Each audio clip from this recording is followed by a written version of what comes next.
All right, mastering, the third stage of our production process, and you can lean on that metaphor of the pottery project. So remember that mastering, you've already shaped your song or your pottery piece, and you're putting it into the kiln to fire it, to make it permanent. So we are making a mastering, or sorry, making a master. You get the idea. So this one I get the most questions about because it seems so mysterious. It seems like this mysterious secret of the pros. But what mastering is so let's say I've got all my songs on my album. You can also master a single to make it sound better and take it through this process, but you just wouldn't take it through this last process. But let's think about an album for now. So in each individual song on the album has its own Pro Tools session, right? Where you can horizontally see each track, each instrument. Now, what a mastering session is you're going to go to a studio, usually a different studio, because I really like a different person to master the album than who mixed it. Part of that is the professional gear that they have, but another part of it is just having another set of ears right at the end of the process is such a huge important thing to have one more set of ears before it gets kind of permanently mastered. So you're going to go to a mastering session and you're going to have a new Pro Tools session file, right? And you're going to take each individual song, let's say our album has 12 songs, and you're going to import them all into the mastering session. And what we're going to do then is we're going to have them all in one session. We're going to space them out kind of like this so that you can see them each and they all flow right into each other, but they all have their own track. And we're going to look for three things and work on three things in the process of mastering, which is finalizing the album. So like I said, for a single, you just won't do this last one, but for a whole album, you'll do all three. So what we first do is the process of making sure it's all consistent. We're trying to achieve consistency and cohesiveness. So how we do that is we take our mouse, or the mastering engineer does, and he goes through all the different tracks and he does what's called A-Bing them, which basically just means jumping between tracks and listening, making sure that A, they all have a consistent volume, and B, they all have a consistent EQ character. So remember we were just talking about equalization. What we're trying to achieve here is that one whole song isn't like on the whole brighter or darker than another one. And if it is, then we use gear and plugins and equipment, programs and whatnot to kind of even it out and make it all consistent. Then we use the expensive gear that usual mastering engineers have in their studios, really nice compressors, really nice limiters. They're big outboard pieces of gear. And we bring our track, our song, up to radio volume. So when we mix a song, let's go back to phase two, the mixing phase two, sorry.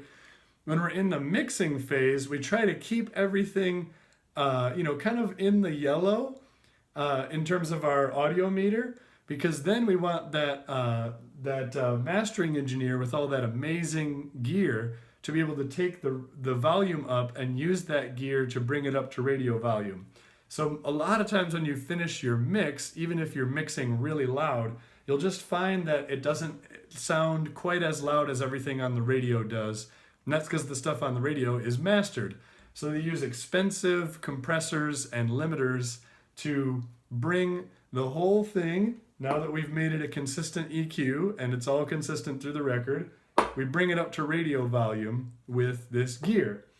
The third stage of mastering an album is the most fun, and that's the track flow.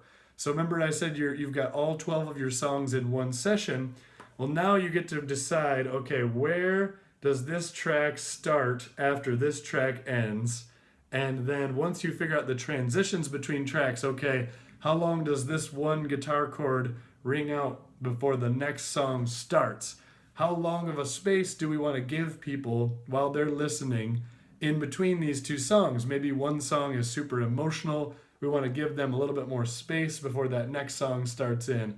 Okay, maybe that next song has like a really intense beat right at the beginning of the song. We want to make sure that we give it some space so that it doesn't just, or maybe we want it to blindside the listener and just be like, bam, there's a beat in your face.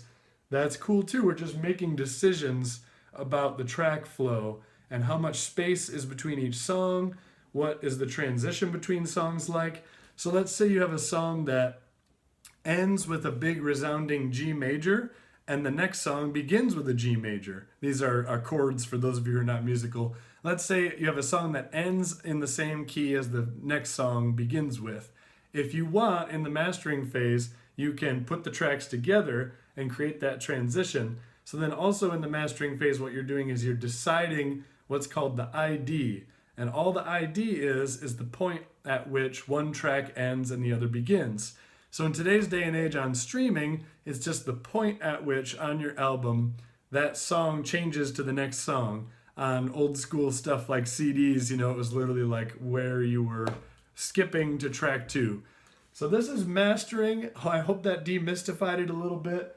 You're taking the whole album, trying to make sure it's all consistent. You're using expensive gear to bring it up to radio volume so it's just as loud as everything on the radio. And then you're deciding the track flow, the track order, the space between tracks, the transitions between tracks, and that's the mastering. So once you're done with that, you have a final master. And your final master is what you send to get printed on vinyl or CD, if CDs aren't going to be around for much longer. Or those are the files. Your final master files are the ones that you're going to upload onto Spotify, iTunes, Apple Music, that kind of thing. So mastering demystified. I'm gonna make you one more video here, and that'll be it.